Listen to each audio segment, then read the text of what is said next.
진리를 사랑하시고 예수님의 재림을 기다리시는 성도 여러분 안녕하십니까? 룻기서에 나오는 나오미와 룻과 보아스의 이 이야기는 하나님의 구속사적 예언과 종말론적 축복이 담긴 복음서입니다. 룻기서는 이방인 룻이 유대 공동체에 동화되면서 다윗 왕가의 조상이 되는 과정을 통해 오늘날 마지막 때에 뜨뜻미지근한 라오디게아 교회들과 세상과 바벨론 가운데 있는 성실한 자녀들이 나와서 예수 그리스도의 구원의 계획에 동참할 것을 잘 예표하고 있는 것입니다. 특히 나오미가 모든 것을 잃고 고향으로 돌아오는 모습은 마지막 때 하나님의 남은 백성의 짐승표 환난을 겪은 후 우리 주님 계신 하늘 번향으로 돌아가게 될 것을 예표한 것입니다. 다음에 증언을 하나 읽어보겠습니다. 가나안 사람 락과 모압 사람 룻과 같이 우상 숭배에서 돌아서서 참 하나님을 경배하는 모든 사람은 하나님의 택한 백성과 연합할 것이다. 룻의 신실함을 잘 나타난 말씀을 보겠습니다. 룻기서 1장 16절입니다. 룻이 이르되 내게 어머니를 떠나며 어머니를 따르지 말고 돌아가라. 강건하지 마옵소서.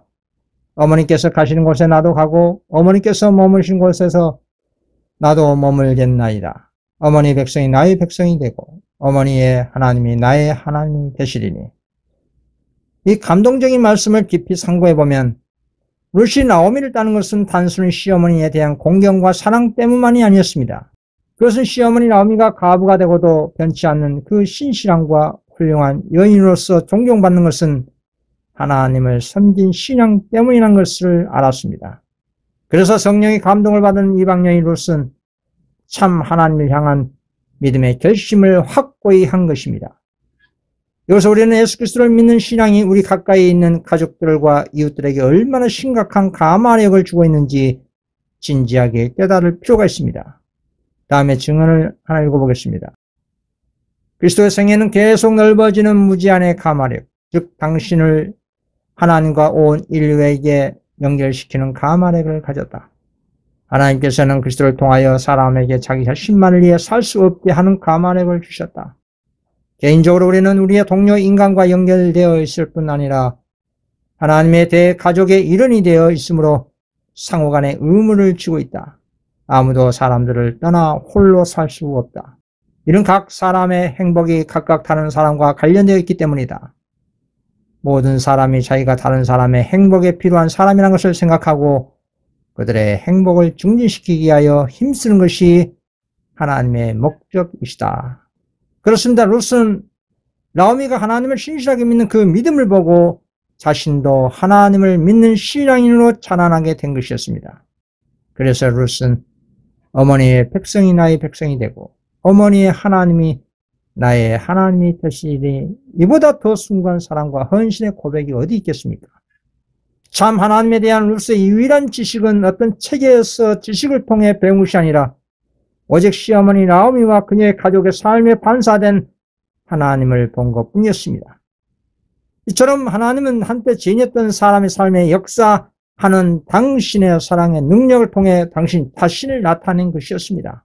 하나님의 사랑은 죄인을 변화시키는 능력이 있습니다. 그것은 진리에 대한 가장 확실한 증거입니다. 이처럼 진리의 사랑 없이는 우리의 신앙의 고백은 소리나는 구리와 우리는 꽹과리에 불과할 것입니다. 이 같은 놀라운 하나님의 사랑의 최고의 결정체가 십자가에 달리신 예수 그리스도이십니다. 십자가에 달리신 예수님은 우리 죄인을 향한 하나님의 사랑의 최고의 절정입니다. 인간이 하나님의 사랑을 알기를 원한다면 십자가에 달리신 예수님을 쳐다보면 모든 문제가 해결되는 것입니다. 문제는 예수 그리스도를 지속적으로 바라보지 않기 때문에 타락한 인간 본성에서 올라온 그 유혹과 예부의 유혹에 쉽게 무너지는 것입니다. 우리가 사단과 세상과 자신의 죄의 유혹에 이기기를 원한다면 갈바리의 십자가에 달리신 예수님을 바라보면 됩니다. 그런 모든 인간사의 문제는 5분 안에 해결되는 것입니다. 왜냐하면 십자가에 달리신 예수님을 바라보면 우리의 교만과 이기심은 눈 녹듯이 사라지게 되기 때문입니다. 룻이 새로운 삶을 포기하고 시어머니를 죽기까지 따라가고 시어머니의 하나님이 자신의 하나님이 되라는 이 놀라운 신앙 고백은 나오미가 지속적으로 하나님을 의지한 그 믿음 때문에 룻도 거기에 감동 감화 받았기 때문입니다. 마지막 때 인침받은 여자의 남은 자손의 신앙의 특성도 나오미와 룻과 같은 믿음을 가진 사람들로 구성되는 것입니다. 어떤 고난과 어려운 환경에도 끝까지 예수님께서 진리로 인도하신 그 좁은 길로 전진하는 사람들이라 이 말입니다. 오늘 작은 시련을 만나면 쉽게 신앙과 믿음이 파산되는 것이 아니라 하나님의 예언과 섭리를 연구하고 그 섭리 가운데 어떤 주님의 뜻이 있다는 확고한 믿음을 가지고 그 시련을 인내로서 대처해 나가는 것이 성도의 바른 태도라 이 말입니다.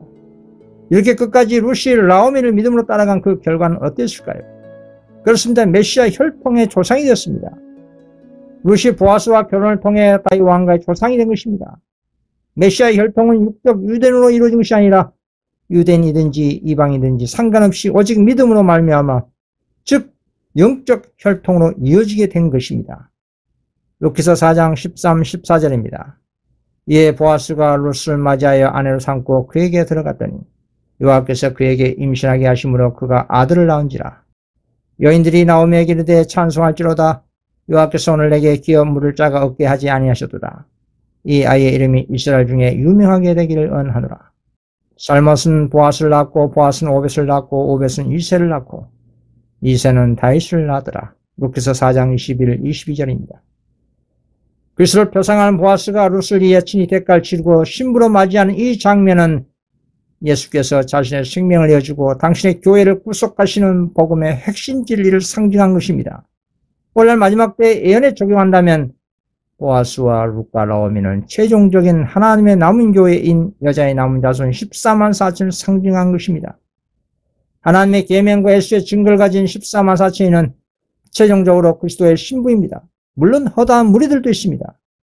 그러나 구속의 완성은 14만 4천 인치는 사업이 마취하기 때문에 이 인치는 문제를 항상 강조하는 것입니다. 계시록 21장 1절 9절 그리스도의 신부를 보겠습니다. 또 내가 봄에 거룩한 성 새 예루살렘이 하나님께로부터 하늘에서 내려오니 그 준비한 것이 신부가 남편을 위하여 단장한 것 같더라. 7 대접을 가지고 마지막 7 재앙을 담은 7 천사 중 하나가 나와서 내게 말하여 이르되 이리 오라. 내가 신부 곧 어린 양의 아내를 너에게 보이리라 하고 성령은 나를 데리고 크고 높은 산으로 올라가 하나님께로부터 하늘에서 내려오는 거룩한 성 예루살렘을 보이니. 그렇습니다. 거룩한 성 하늘에서 내려온 이 새 예루살렘 성은 온 우주 행성 가운데 중심지이고 새하늘 새 땅이 된 지구 행성의 수도입니다. 선사는 사도 요한에게 이리 오라 내가 신부 곧 어린 양의 아내를 너에게 보이라고 말하였습니다. 그런데 천사가 보여준 이 어린 양의 아내가 하나님께로부터 하늘에서 내려오는 거룩한 성 예루살렘 성이라는 것입니다.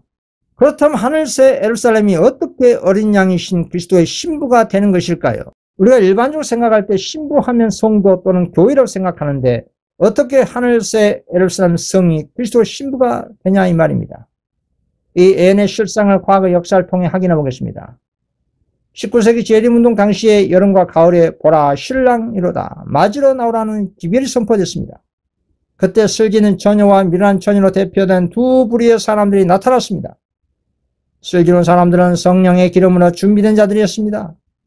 주님의 나타나심을 기쁨으로 바라보고 그분을 만나기 위해 부지런히 준비하는 사람들이었습니다. 그러나 미련한 처녀로 분리된 사람들은 예수님의 재림을 두려운 생각을 가지고 일시적 충동으로 행동하고 진리의 이론에만 만족하고 성령의 은혜가 결핍된 그런 사람들이었습니다. 결과적으로 누가 혼인잔치에 들어갔을까요? 마태복음 25장 10절에 그들이 살아간 사이에 신랑이 오므로 준비하였던 자들은 함께 혼인잔치에 들어가고 문은 닫힌지라. 그렇습니다. 혼인잔치에 들어간 사람은 주님의 은혜로 준비된 슬기로운 사람들이 들어간 것이었습니다. 물론 그 전에 신랑이신 예수님이 더디오자 모두 다 졸며 잤습니다. 신랑이 더디오므로 다 졸며 잘새 밤중에 소리가 나서 보라 신랑 이로다 맞으러 나오라 하매 그때 하늘에서 밤중 소리가 외쳐 모두가 깨어났는데 그 중에 슬기로운 처녀들만이 준비된 자들이라는 것을 증거됐습니다. 그 당시 밤중 소리는 예언의 진리를 깨닫는 극소수의 사람들이 외침을 의미한 것이었습니다.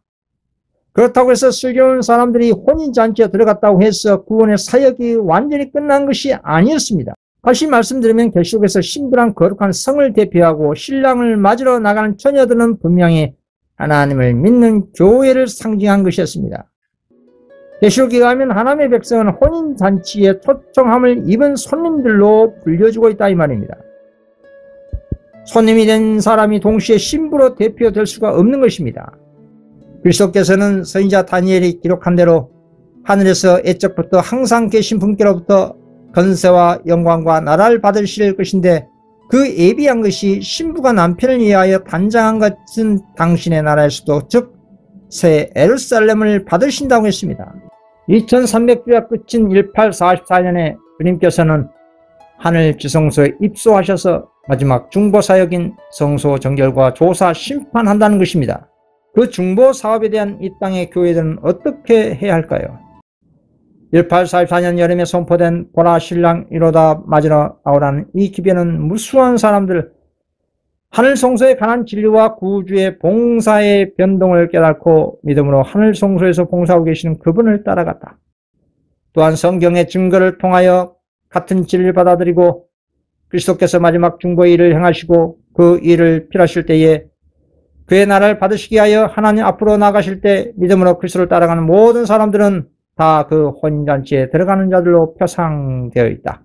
그렇습니다. 혼인잔치에 따라 들어갔다는 말은 예언을 깨닫고 믿음으로 우리 예수님께서 마지막 중보사업 하신 그 하늘 성소 정결과 조사 심판하는 그 지성소를 따라 들어갔다 이렇게 이해하면 되는 것입니다. 마태복음 22장 뒤에도 결혼에 대한 동일한 상징이 소개됐습니다. 거기서도 조사 심판이 혼인 예식보다 먼저 진행될 것을 분명히 알려주고 있습니다. 혼인 예식이 있기 전에 임금이 먼저 와서 모든 사람이 애복 즉 어린 양의 피로 씻어 깨끗하게 된 흠없는 품성의 옷을 입고 있는지 알기 위해 손님들을 살펴봅니다. 부족한 것이 발견된 사람은 밖으로 내쫓김을 당하지만은 검사한 결과 혼인 애복을 입은 것이 인정되는 자는 하나님의 간합하심을 받고 이렇게 하늘에서 살 적합한 품성을 검사하는 일, 곧 누가 하나님의 나라에 들어갈 준비가 되었는지 결정하는 것이 조사 심판이요 하늘 성소에서 하는 마지막 사업입니다. 그리고 이 마지막 구원의 국면이 인침사업 완료가 되면 우리 주님께서는 당신의 혼인잔치에 참여할 당신의 백성들을 구원하시기 위하여 만왕의 왕이요 만주의 주로 영광 중에 다시 오실 것이라는 것입니다. 그럼 하늘에서 예루살렘 성 안에서 누가 살까요? 그렇습니다. 조사 심판을 통과한 구원받은 성도들이 살게 되는 것입니다. 그렇다면 그리스도의 신부인 거룩한 성에 살 주님의 백성이 결국 최종적인 신부가 되는 것입니다. 물론 사단은 그리스도의 마지막 구원의 국면인 하늘 성소 정결 사업과 조사 심판을 방해를 합니다. 어떻게 방해를 할까요? 사단은 하늘 성소가 없다는 거짓 교리로 성도들 하여금 재림을 준비하지 못하게 하는 것입니다. 그리고 마지막으로 계시록 13장 짐승이 표 즉 이를 법령을 통해 물리적으로 매매 금지, 벌금 투옥, 사형, 성골, 투옥의 핍박을 하게 됩니다. 계시록 13장 15절 그가 건설을 받아 그 짐승의 우상에게 생기를 주어 그 짐승의 우상으로 말하게 하고 또 짐승의 우상에게 경배하지 아니한 자는 몇이든지 다 죽이게 하더라. 그래서 예수님의 중보 사업을 통해 축복받을 수 있는 사람들은 마지막 속죄 사업을 행하시는 예수님을 믿음으로 따라 들어가는 사람들 뿐입니다. 그와 반면에 마지막 중보 사업이 밝게 가르쳐주는 빛을 고의적으로 거절하는 사람들은 또 그런 교회들은 그리스도의 속죄의 중보 혜택을 얻을 수 없게 되는 것입니다. 그리스도의 초림 시에 주어진 빛을 거절하고 그분을 구주로 믿지 아니한 영고로 구원을 이룬 유대인들처럼 오늘날 마지막 때 마지막 기별인 셋째 천사 기별을 거절하면 그리스도께서 주시는 용서를 얻을 수 없다는 것입니다. 노아 시대 때 롯의 시대 때도 하늘로부터 경고의 기별은 그 당시 세상에 주어졌습니다. 그러나 그 기별을 취급한 태도 여부로 사람의 구원이 좌우됐습니다. 경고를 거절했기 때문에 하나님의 성령께서는 죄 많은 인류에서 떠나고 그들은 마침내 홍수로 멸망을 당했습니다. 아브라함 당시에도 은혜는 소돔의 흉악한 주민들을 위해 더 이상 가난하지 못했습니다. 결국 롯과 그 아내와 두 딸 외에는 모든 사람이 하늘에서 내려온 불로 멸망당했습니다. 또한 예수님 당시에도 믿지 않는 유대인에게 보라 너희 집이 황폐하여 버림받으리라 라는 말씀이 선포되었고 결국은 이게 로마에 멸망당하고 말았습니다. 그리고 오늘날 1844년 이후 말세에도 주님께서는 진리의 사랑을 받지 아니하여 구원함을 얻지 못할 자들에 대해 이러므로 하나님의 유혹을 저희 가운데 역사하게 하사 거짓 것을 믿게 하시면 진리를 믿지 않고 불의를 좋아하는 모든 자로 심판을 받게 하려 하심이라 라고 선언하셨습니다. 하나님의 마지막 셋째 천사의 경고의 기별을 거절할 때 주님께서는 당신의 성령을 거두어 버리시고 사람들이 좋아하는 기만 가운데 버려두시는 것입니다. 그리스도께서는 여전히 오늘날 은혜의 시간이기 때문에 사람들을 위하여 중보하고 계시고 있습니다. 그리고 빛을 구한 사람들에게는 마지막 셋째 천사 기별의 빛이 비추게 하시고 바벨론에서 나오라는 최후의 경고를 하시는 것입니다. 계시록 18장 4절 또 내가 들으니 하늘로부터 다른 음성이 나서 이르되 내 백성아 거기서 나와 그의 죄에 참여하지 말고 그가 받을 재앙들을 받지 말라. 그래서 어린 양의 신부인 하늘새 예루살렘 도성 안에 살 성도는 오늘날 조사 심판의 때에 죄를 버리고 그리스도의 공로에 의해 하나님께로부터 영생의 상급을 받는 성도가 최종적으로 어린 양의 신부가 되는 것입니다. 마지막 때 하나님의 나온 백성을 잘 대표하고 있는 루스의 믿음과 헌신은 단순한 가족 사랑을 넘어서 세상의 모든 것을 버리고 오직 하나님을 따르는 진정한 믿음의 결단을 보여주고 있습니다. 말세 남은 백성 역시 세상과 우상 편안함을 다 버리고 하나님께서 인도하신 그 생명의 좁은 길로 따라가게 될 것을 성경은 예언한 것입니다.